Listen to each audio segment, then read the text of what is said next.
बिस्मिल्लाहिर्रहमानिर्रहीम। मुअज़्ज़ज़ ख़वातीन हज़रात, अस्सलाम वालेकुम व रहमतुल्लाहि व बरकातुहू। प्यारे बहनों और भाइयों, आज आपकी खिदमत में मैं एक ऐसा नुस्खा पेश करने जा रहा हूँ जिसकी मौसम गर्मा में हर घर को ज़रूरत है। ये यरकान के लिए, काले यरकान के लिए और तमाम गर्म अमराज के लिए लाजवाब तरीन नुस्खा है। और सबसे बड़ी खूबी ये कि ये आप खुद भी बना सकते हैं और ख़ुद बना के आप इस्तेमाल कर सकते हैं। मरीज़ भी इस्तेमाल कर सकता है, तंदुरुस्त आदमी भी इस्तेमाल कर सकता है। जहाँ गर्मी आएगी, लफ्ज़ गर्मी आया तो आपके ज़हन में ये नुस्खा आ जाएगा फ़ौरी तौर पे, और आप इसको शरबत की शक्ल में बना के इंशाअल्लाह ताला मौसम गर्मा में मौसम की शिद्दत से महफूज रह सकेंगे। तमाम गर्म अमराज में मुब्तला मरीज़ जिसको गर्मी की कोई भी बीमारी हो, वो इस नुस्खा को आंखें बंद करके इस्तेमाल कर सकता है और अल्लाह के फजल व करम से ये एक बेहतरीन दवा साबित होगा, ग़िज़ा साबित होगा। आपने ये करना है कि सिर्फ ऐसे लोग इस्तेमाल नहीं कर सकते जिनको ठंडी चीज़ें नुकसान दें, तकलीफ़ दें। ठंडी चीज़ें खाने से जिनको तकलीफ़ हो जाए, बलगमी मिजाज के मरीज़ या ऐसे मरीज़ के जो कोई भी ठंडी चीज़ बर्दाश्त नहीं कर सकते, उनको नज़ला, ज़ुकाम, खांसी, बुखार शुरू हो जाता है, वो इस नुस्खा को इस्तेमाल नहीं कर सकते। बाकी हर बंदा इस नुस्खा को इस्तेमाल कर सकता है। आपने ये 3 चीज़ें लेनी है। ये आलू बुखारा है, मशहूर खुश्क आलू बुखारा है, पंसारियों की दुकान से मिल जाता है। आलू बुखारा खुश्क होता है तो उसकी ये शक्ल होती है। आलू बुखारा ये 10 दाने आपने लेने हैं। ये दूसरी प्लेट में मेरे पास जो है ये इमली है। इमली से भी आप लोग वाकिफ़ हैं। ये इमली के भी आपने 10 दाने लेने हैं। 10 दाने आलू बुखारा, 10 दाने इमली के। इन दोनों को ले लिया। और ये ज़ीरा सफ़ेद है प्लेट में, मशहूर चीज़ है, घर की किचन की आइटम है। ज़ीरा सफ़ेद आधा चम्मच आपने लेना है। अच्छा, अब आपने करना ये है कि रोज़ाना रात को 1 किलो पानी में इमली और आलू बुखारा को भिगो देना है। उसी के साथ ही ज़ीरा सफ़ेद भी आधा चम्मच जो है वो आप डाल दें। ये सुबह आपको ऐसे करना है कि इन तीनों चीज़ों को ग्राइंड करके इसका पानी जो है वो ले लेना है, फोक जो है वो फेंक देना है। फिर आपने इसमें आधा किलो मज़ीद पानी डालना है और जायके के लिए थोड़ी सी चीनी डाल लें, और ये आपका एक तकरीबन 1.5 लीटर के लगभग शरबत तैयार हो जाएगा। इसको आप दिन में 3-4 दफ़ा इसी तरह भी पी सकते हैं। इसमें मज़ीद पानी ऐड करके भी पी सकते हैं।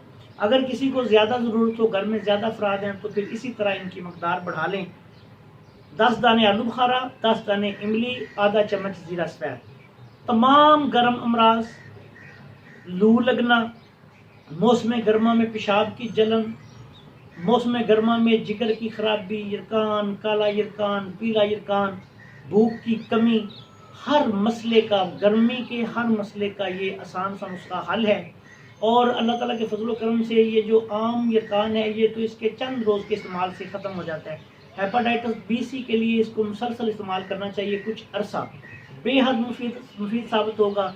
जिगर की गर्मी, बच्चों के लिए, ऐसे बच्चे जिनको भूख नहीं लगती, मौसम गर्मा में उनको इस्तेमाल करवाएं। इंशाल्लाह इससे भूख भी खुल जाएगी और निज़ाम इंतज़ाम ठीक होगा। गुर्दे जो हैं वो भी अच्छा काम करेंगे, जिस्म से फासिद मादे खारिज होंगे, जिस्म में ठंडक पड़ जाएगी मरीज़ को। और इसके अलावा अगर तंदुरुस्त आदमी जो बिल्कुल नॉर्मल है लेकिन मौसम गर्मा में गर्मी की शिद्दत से महफूज रहना चाहता है, तो वो ये नुस्खा जो है वो इस्तेमाल कर सकता है। नुस्खा फिर सुन ले। 10 दाने आलू बुखारा, 10 दाने इमली, आधा चम्मच ज़ीरा सफ़ेद। ज़ीरा सफ़ेद अगर आप ना भी ऐड करें तो इमली आलू बुखारे का भी इसी तरह शरबत बन सकता है, लेकिन ज़ीरा सफ़ेद ऐड करने से 2 चीज़ों में इसका फ़ायदा होता है। एक तो ये मैदा के लिए बेहतरीन अच्छा नुस्खा बन जाता है। दूसरा इससे ये होता है कि ज़ीरा सफ़ेद इमली में मौजूद जो तज़ाबियत होती है, इसमें जो खटास होती है, उसका मुसले है उसको बेहतर कर देता है। उसके जो साइड इफ़ेक्ट्स हैं उनको ख़त्म कर देता है। तज़ाबियत को, एसिडिटी को ख़त्म करता है और मरीज़ के लिए हालत मर्ज़ में भी और तंदुरुस्त आदमी के लिए हालत सेहत में भी बेहद मुफीद नुस्खा बनता है। इससे इंशाअल्लाह ताला ये रमज़ान शरीफ में आगे रोज़े आ रहे हैं, तो रोज़ों में गर्मी की शिद्दत से बचने के लिए इस नुस्खा को आप जो है वो इफ्तारी में इस्तेमाल करें और आप देखेंगे कि अल्लाह के फजल व करम से ये बेहतरीन जो है आपके लिए होगा। मैं अरसा दराज से इसको अमराज जिगर में लाजमी इस्तेमाल करवा रहा हूँ, बल्कि मेरे क्लिनिकल पैड के ये बैग पे छपा होता है और उसमें इसके बनाने की भी तरकीब लिखी होती है, क्योंकि इसकी अफादियत मैंने साल साल अपने तकरीबन 20-25 साल के यरकान के इलाज मुआलजे के तजर्बा में मैंने इसको बहुत ज़्यादा मुफीद पाया है। तो इसलिए मेरी आपसे ये गुजारिश है कि आप भी दुनिया के जिस खित्ते में भी हों, आपको ये चीज़ें आसानी के साथ वहाँ मिल सकती हैं और आप ये नुस्खा जो है वो ज़रूर इस्तेमाल करें और इससे फ़ायदा उठाएं। इंशाल्लाह ताला आप गर्मी से महफूज रहेंगे। एक और बात आपको इसके साथ साथ बताता चलूँ, जिन लोगों को पेट में मुख्तलिफ मसाइल का सामना करना पड़ता है, बिलखसूस कब्ज़, वैसे तो इसके इस्तेमाल से कब्ज़ भी ठीक हो जाती है, लेकिन अगर किसी मरीज़ को, जो मरीज़ है तज़ाबियत का मरीज़ हो, कब्ज़ का मरीज़ हो, पेचिश हो जाए, उसको पेचिश लगे रहते हों, मरोड़ पड़ता हो, उसके लिए ऐसा करना है कि इसी शरबत में आप छिलका इसबगोल 1 चम्मच डाल के दिन में 3 दफ़ा इस्तेमाल कर लें। अल्लाह के फजलो करम से उसके तमाम जो पेचिश के मसाइल हैं वो ख़त्म हो जाएंगे, मरोड़ ठीक हो जाएगा, मैदा दुरुस्त हो जाएगा और सबसे बड़ी बात कि ये गर्मी में डबल असर इसका हो जाएगा। और वैसे भी आप आम रूटीन में भी अगर कोई बंदा अमराज जिगर में मुब्तला मरीज़ जो हैं वो इसमें छिलका इसबगोल डाल के इस्तेमाल करें तो उनके लिए बेहद मुफीद है। ये दोनों तरीक़ों से नुस्खा बन सकता है, जिस तरह मैंने आपको बताया इसी तरह बना लें, या इसको छिलका इसबगोल शामिल करके छिलका इसबगोल के साथ इसको इस्तेमाल करें। इंशाल्लाह ये हर हालत में मुफीद रहेगा।